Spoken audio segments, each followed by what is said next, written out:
Hello everyone, good morning to all of you. I hope you can see me and hear me clearly. So give me a thumbs up first of all if you are able to see me and hear me clearly. So today we are going to discuss two very important news articles in the Finance 360-degree series where we cover all the relevant and important finance current affairs and the RBI notifications. And let's understand two very important news articles today. One is regarding the inactivation of the UPI IDs that have been informed by the NPCI, and the other news article is regarding the CDSL. So both these news articles are important from the basic understanding point of view, from the examination point of view. Let it be the NABARD Grade A, the RBI Grade B, or the SEBI Grade A. So these two very important news articles, today we are going to cover it thoroughly and holistically. Okay, so I hope yes, all clear, ma'am. So good morning to all of you. I can see many of the students today. So good morning Nilesh, good morning Sorish, good morning Gaurav, good morning Ram, good morning Harshita, good morning Meera, and let's get started now. These two news articles are very important. Today we will also understand about the CDSL and the NSDL. We can say, okay, so let's get started without any delay. But before that, do subscribe to our YouTube channel and join our Telegram channel for the PDF of today's session. Okay, so I was not able to take the session in the big screen because of my health. So but today let's understand everything very clearly here only. And so starting with the first news article, that is regarding the inactive UPI IDs will be deactivated by December 31st, 2023. So why it is happening, what is the logic behind it, and why NPCI has taken this step, all of this you will understand today. So NPCI issued the guidelines regarding the deactivation of the UPI IDs, the UPI numbers, the phone numbers of customers who have not performed any financial transaction, the sending of the money, the receiving of the money, or non-financial transaction, that means balance inquiry, pin change, etc., for 1 year from any third party application providers or the PSP banks, that is payment service provider banks. So third party application providers, they are the Google Pay. So how you are able to check your balance, or how you are able to change your PIN, or how you are able to send your money. So that is through the Google Pay, or through the Phone Pay, or through the MobiKwik. So there are many third-party application providers through which you are able to undertake the financial or non-financial transactions. Okay, and if your ID has been not used for any financial or non-financial transactions for 1 year, then it will be deactivated. This has been said by the NPCI. Why it has been said by the NPCI? So try to think about a situation that you want to send the money to Rahul. Okay, you have a friend that is Rahul, and you want to send the money to Rahul. Now he had a mobile number, let's say some XXX mobile number. So you just type Rahul in the search in Google Pay. You go and type Rahul in your search box and you send the money to Rahul. But Rahul has not used his number for 3 months, for 90 days, and this number has been transferred to Sonia, because you know, as per the TRI regulations, as per the regulations, what happened, that the number, if you are not using your number, if your number is deactivated for 90 days, then it is being given to some other person, right? So this number that was before of your friend Rahul, but now it has been transferred to Sonia. So actually the money will go to this number, and the money is not going to Rahul, it is going to Sonia. So this is a very big troublesome situation that happens, that unwillingly or unknowingly sometimes the money is transferred to a person that you don't want to transfer the money. Okay, just because in the Google Pay the Rahul, he has not deactivated his ID, he has not cancelled his number, and that's why still in Google Pay you will see this number connected with Rahul. Actually this number has been passed on to Sonia. So this is the idea.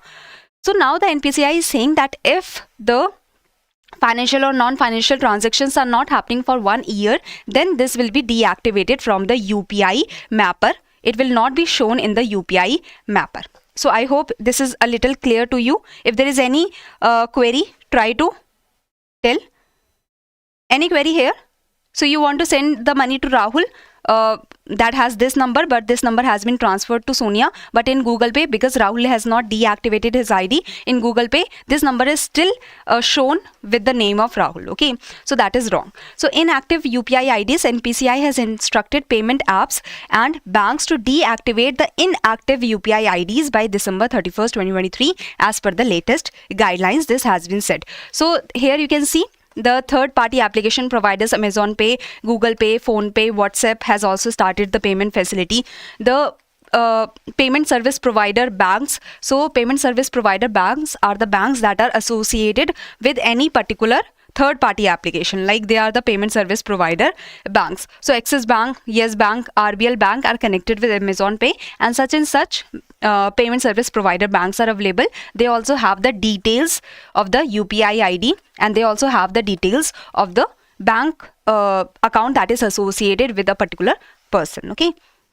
So now this has been said by the NPCI, and why it has been said? Because there exists a possibility that the old mobile number can be issued to a new issuer. So what happens that the decision has been taken by NPCI to prevent any unknowing transfer of money to unintended recipients in case customers. So you wanted to give the money to Rahul, but the money is going to Sonia, and let's say the amount is 10,000. So it is a big amount for many of the people, right?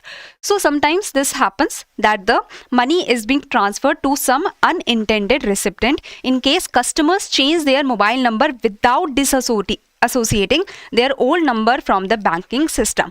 So here Rahul did the mistake that he did not disassociated the old number from the banking system. So still in the Google Pay, the number was shown with the Rahul's name, while actually it is of Sonia now. Okay, understood the point?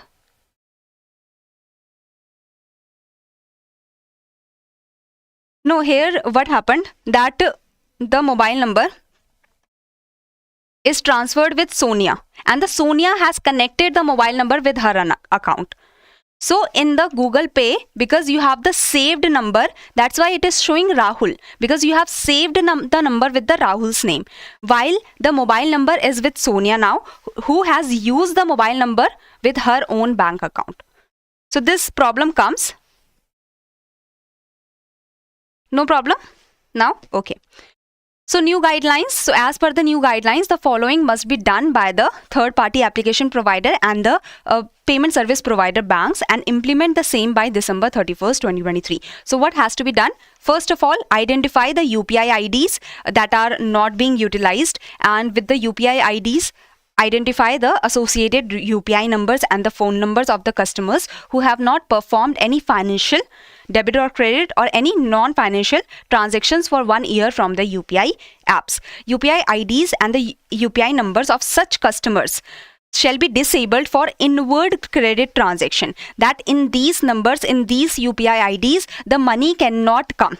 So if you want to send the money to Rahul, this will show deactivated. The money cannot be gone to such number that is connected with Rahul. Okay. Further, PSPs shall deregister the same phone number from the UPI mapper as well. So you can understand that the UPI, the number was connected with the UPI ID. So such confusion can arise sometimes from the behind the scenes, we can say. So now such confusion will not arise because the UPI IDs will be completely deactivated from the UPI mapper also, that this number is not connected with this UPI ID now. Okay, or with any new UPI ID. So customers with inward credit block, UPI IDs and phone numbers, they can re-register, because let's say they have not deactivated their number, there is some problem that is coming on, and that's why they are not getting the money now. So they can re-register their UPI apps with the UPI mapper linkage, and the customers can make the payments. The customers will not have any problem in making the payments and providing the payments and the non-financial transactions using the UPI pin as needed. Okay, the only problem will come in the inward credit, in taking the money, not paying the money. So here, yes, it seems a little complicated, but you do not have to get confused. Just remember some of the major points, that the timeline is December 31st, 2023. The identification of the such deactivated UPI IDs have to happen by 1 year. Okay, for 1 year, if you are not using your UPI ID, that UPI ID will be deactivated, I can say. So, and what will happen with the deactivated UPI ID? That the inward credit transaction will not happen. You will not be able to receive the payment, but you can make the payment. If you want to receive the payment, then you will have to reconnect your UPI ID in the UPI, you have to re-register. Okay.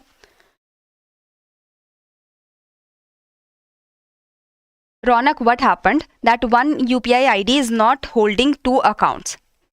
Sorry, one number. It held the account of Rahul. Now Rahul has deactivated this number. Now this number is being transferred to Sonia. What Rahul has done the mistake is that he has not deactivated the number with the bank. So this number is still shown in the Google Pay. Okay, because you have saved the number with the Rahul's name. So still in your Google Pay, it is showing with the Rahul's name, while this number has been transferred to Sonia, and Sonia is connecting this number with her bank and UPI ID. Because Rahul has not deactivated the UPI ID, but has not deactivated the number and has not deactivated the UPI ID, it is still showing in the Google Pay. But actually, now what has happened, that this number is with Sonia. Okay. See, Rahul had a number 1, 2, 3, let's say. Okay. So this number is deactivated now. This number is transferred to Sonia, who has used this number with her UPI ID. Now Rahul's name is still shown in Google Pay with this number, because Rahul has not deleted his UPI before UPI ID that was connected with this number. But this UPI ID is not working properly because this number has already been transferred to Sonia. So this is the logic, you can understand. Okay. Now any confusion? I will move to the next news article otherwise. If there is any confusion, I will move. If there is any confusion, you can ask, or I should move with the next news article. Done? So now coming to the CDSL becomes first listed depository to register more than 10 crore DMAT accounts. Okay, so what is happening, that the CDSL, that is the Central Depository Services Limited, has announced that the number of active DMAT accounts on its platform has crossed 10 crore mark. So I hope you understand that if you want to invest in the shares, in the bonds, you have to open a DMAT account. You have to open a trading account, and you are opening this DMAT account or trading account with a stockbroker, with Zerodha or with Grow or with any of the other Upstock and any of the other stockbroker. So with the stockbroker, you are opening your DMAT account, you are opening your trading account. And through that account, you are able to buy the shares and bonds. Now these shares and the bonds, they are being kept in the DMAT form. They are being kept in the dematerialized form. So these shares and the bonds, they are being kept in the DMAT form. Zerodha is keeping your shares or bond, or Grow is keeping your shares and bond in the DMAT form. No, there is a depository. There is the CDSL and the NSDL. These are the depositories that hold your shares, your bonds in the DMAT form. So understand this very, very clearly, because this is very, very important. The before news article, it was okay. You just needed to understand 1 or 2 points and that's it. Okay, but this news article, you need to have the very clear understanding of the CDSL of the depositories. Okay, so what happens, that you are opening your DMAT account, you are opening your trading account with any of the stockbroker. But your shares, your bonds are being kept. So you are able to buy your buy the shares and bonds through this app, through this DMAT account or trading account. But these shares and bonds, they are being kept in the DMAT form in the CDSL or NSDL, that are the depositories that keep the shares, bonds or other securities in the dematerialized form. Now the Central Depository Services Limited has announced that the number of active DMAT accounts that are connected with the CDSL on its platform has crossed the 10 crore mark. So here what is happening, that the CDSL is the largest depository in the country in terms of active demat accounts that are connected with the CDSL, and allows investors to deposit their securities by opening an account in electronic form. So the deposit of the securities, or the securities are being kept in the demat form in the CDSL, that is a depository. Okay. So CDSL was founded in 1999 to fulfill one goal, that is convenient, dependable and secured depository services. Because what if Zerodha closes down? What if Grow closes down? So what will happen to your securities? What will happen to your shares? What will happen to your bonds?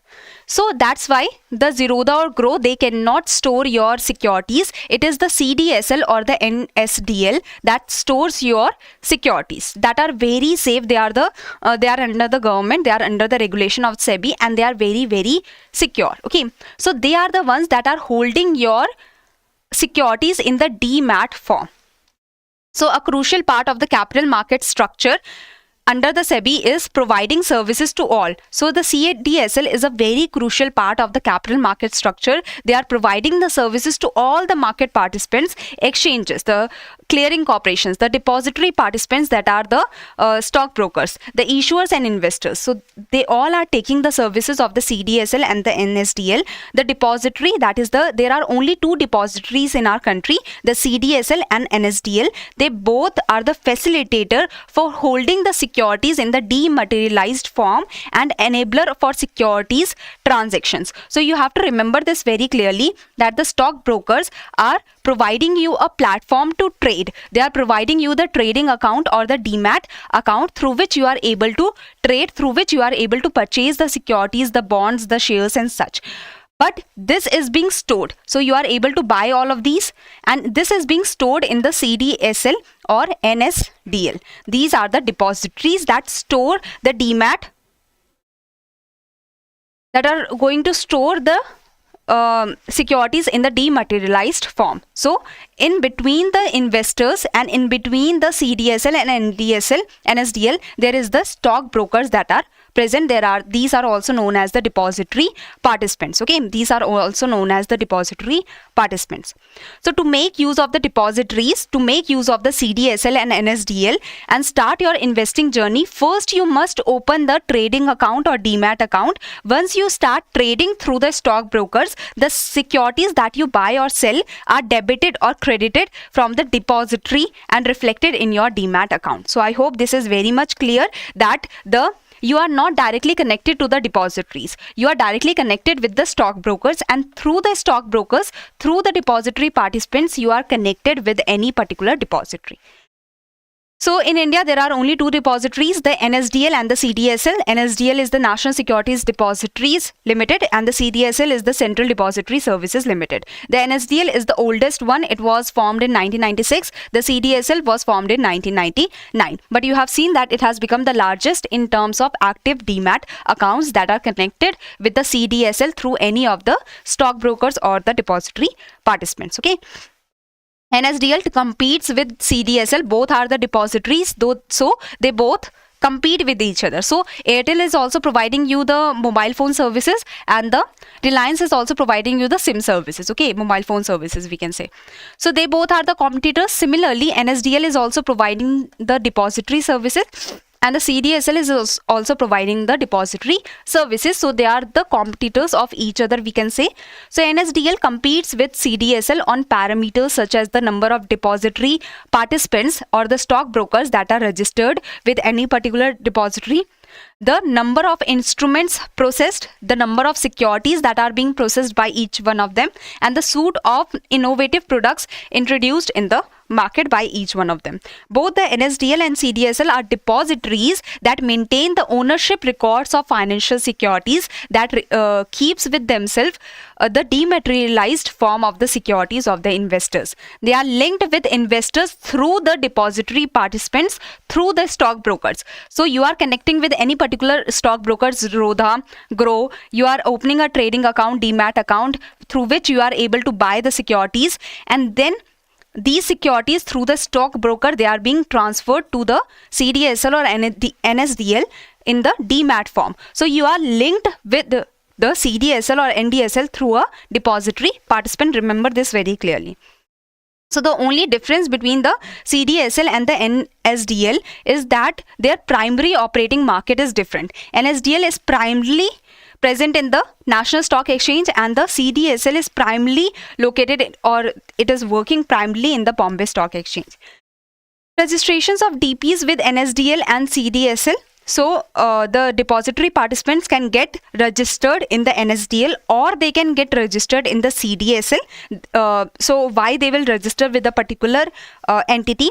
Because of the fees are different in both of them. The charges are different in both of them. Some of the services that they provide can also differ.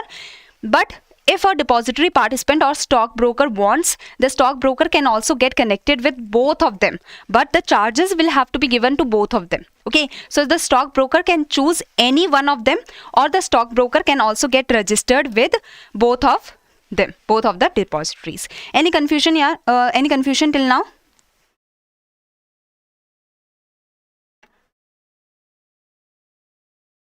Yes, TPAR is the third party application provider. PSP is the payment service provider. Any confusion? Tell me, otherwise I will close this session. So this is the first question. I hope you will be easily able to answer this question. And this is the second question. You need to have the clarity about the CDSL and NSDL. No confusion? All clear? Nice. So now, before moving forward, there is a big announcement from EduTap that we have brought for you the comprehensive guidebook for RBI, NABARD and SEBI, so that through a single guidebook you can get all your common queries answered. If you want to know about the syllabus, the sources from where to prepare, even the previous year questions are provided with this guidebook, and this is made absolutely free of cost to save your time, to save your efforts, and you can easily download this guidebook. The link is provided in the description box below. Okay, so before moving forward or before going, let me show you the students that have given the right answer of the previous session question. So here you can see Krishna, Swarish, JS Kezo, Sonali, Kiran, Kingshuk, Vardhman, Dinesh, Jayant, Durga, Anusha, Shushmita, VSSS, Tamiz, Zakir, Nilesh, Abhay, Molly, Murali, Ram, Rushi, Harshita, Pratul, Akansha, Tejaswani, Manshuya, Pratwin, Kritika Kaushal, Pani Sairam, Anshu Pandey, Ronak, Namrata, Harshdeep, Kartikeyan, Priya, Ramzi, Madhvi, Gagan, Stuti, Shubham, Kajol and Riya. So these are the students that have given the right answer of the previous session question, and I'm I'm overwhelmed, and I'm very happy to see all the comments that come and all the good wishes as well as all the thanks that is coming. So this is a great motivator for any faculty, I can say. Okay, all of us, we are working to help you all. Okay, we are also working and we are also working to help you all, as well as the motivation that you all provide, that's also a motivator for us to keep going and in the same manner, and to keep working hard for you all. So that's really good to see all of you commenting and all of you giving your right answers. So this class does not take place every day. This class takes place on Tuesday, Thursday and Saturday at 10 a.m. I feel like my brain is going very slow, but I hope you have understood both the news articles. The second news article was more important because the CDSL and NSDL, you need to have the basic information regarding these two. And if you are able to answer the second question, that means you have understood this news article very clearly. The first news article was not as important because in that you just needed to understand 2-3 points. That for 1 year, if you are not doing any financial transaction, any non-financial transaction, then your UPI ID will be deactivated, as simple as that. And the timeline that is given to the third party providers, third party application providers, or the payment service providers, the timeline is 31st December 2023. So this is the basic idea of the first news article. Okay, so thank you very much. I hope there is no okay, stockbroker default choose NSDL or CDSL. No, it is yes, because we are, see, Chakra, we are not directly connected with the CDASL or NSDL. The stockbrokers are the one. It has been shown to you, na? It is the stockbrokers that are registering with the NSDL or CDSL. So some stockbrokers are connected with both of them, but you can check that your stockbroker is connected with, is registered with NSDL or CDSL. Okay, so the registration or the choice is with the stockbrokers, with the depository participants, that they want to connect with NSDL or CDSL. It is not with you. The choice is not with you. You are not directly connected with them. You are directly connected with the stockbroker that are making the choice. Okay. So I hope everything is clear now. So thank you very much, ma'am.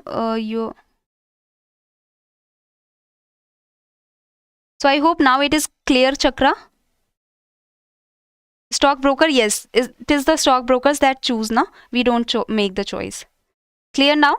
Give me a thumbs up, so that I can close the session. So I think that there are no more queries, so I will be closing this session now. I hope you all like the session. Do tell me in the comment section, so that I'm also able to know that what you people are liking and what needs to be changed. Okay, so be open with me. I am open to any kind of feedback from you all. So thank you very much, everyone. Have a good day. So I will be closing this session now.